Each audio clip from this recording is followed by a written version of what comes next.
Il y avait un être très beau à Vancouver, Joy Frazee, qui est décédée récemment. Elle est venue à de nombreuses de nos rencontres et devenue également une enseignante efficace. Et sa forme, à travers sa maladie, commençait à se dissoudre. Et alors qu'elle commençait à se dissoudre et que c'était de plus en plus difficile pour elle de bouger, elle continue de venir à nos rencontres. De plus en plus, la lumière de la conscience brillait à travers cette forme qui se fanait et à travers ses yeux très beaux. J'espère que quelqu'un a pris une photo d'elle pour que vous puissiez voir ses yeux et voir la lumière de l'inconditionné qui brillait à travers elle. Et c'est la beauté quand la mort vient, c'est c'est le portail le plus grand pour pouvoir s'abandonner à cela.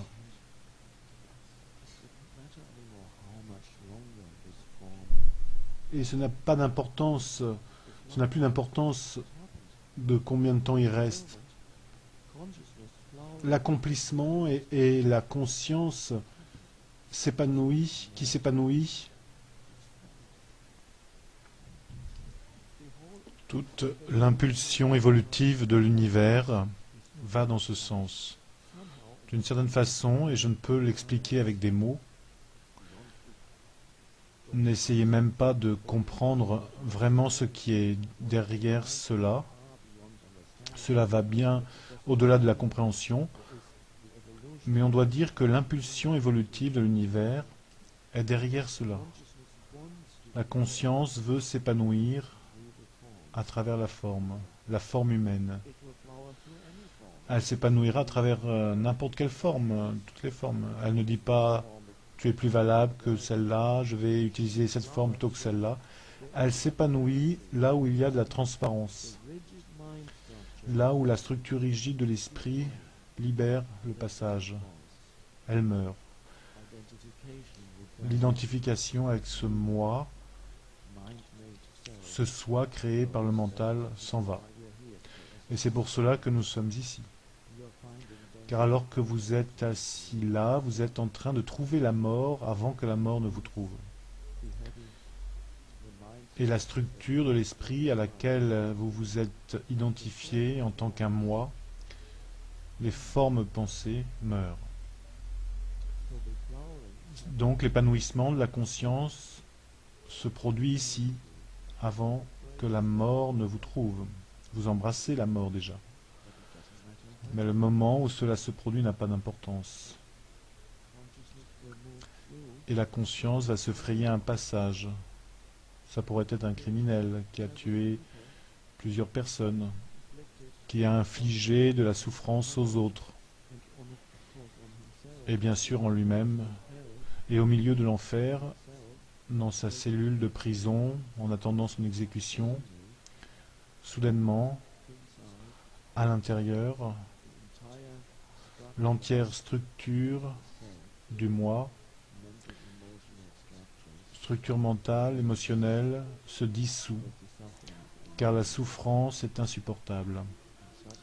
Et soudainement, quelque chose brille à travers. Et il ne s'inquiète plus de savoir si l'exécution va avoir lieu ou non. Et il y a eu des cas comme ça. Il y avait une femme au Texas, il y a 2 ou 3 ans, qui a tué 2 personnes avec une hache. C'était une prostituée toxicomane, et avec son compagnon, elle a tué 2 personnes avec une hache. Et elle était dans le couloir de la mort pendant plusieurs années. Et à un certain point, quelque chose s'est produit en elle. Un lâcher-prise, un abandon s'est produit. Et soudainement, il y avait un être avec une grande et belle douceur. La chose étrange est qu'il n'y avait plus de culpabilité désormais, car la culpabilité est reliée encore avec le fait d'être identifié, avec le mouvement inconscient d'un moi, à laquelle on dérive le sens d'un soi qui dit j'ai fait ça, c'était moi. Elle a vu la nature terrifiante de l'acte, mais cela ne troublait plus sa paix. Ce n'était pas elle du tout. Ce n'était pas la conscience qui émergeait à ce moment-là, et ensuite, elle a été exécutée. Je crois qu'elle a interprété dans un sens chrétien, car c'était sa culture environnante. Quand cela se produit, parfois quand les gens en parlent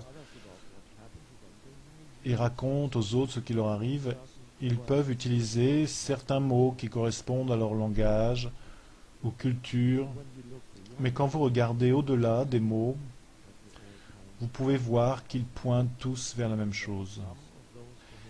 Et il y en a à qui cela arrive, et qui ne peuvent même pas en parler.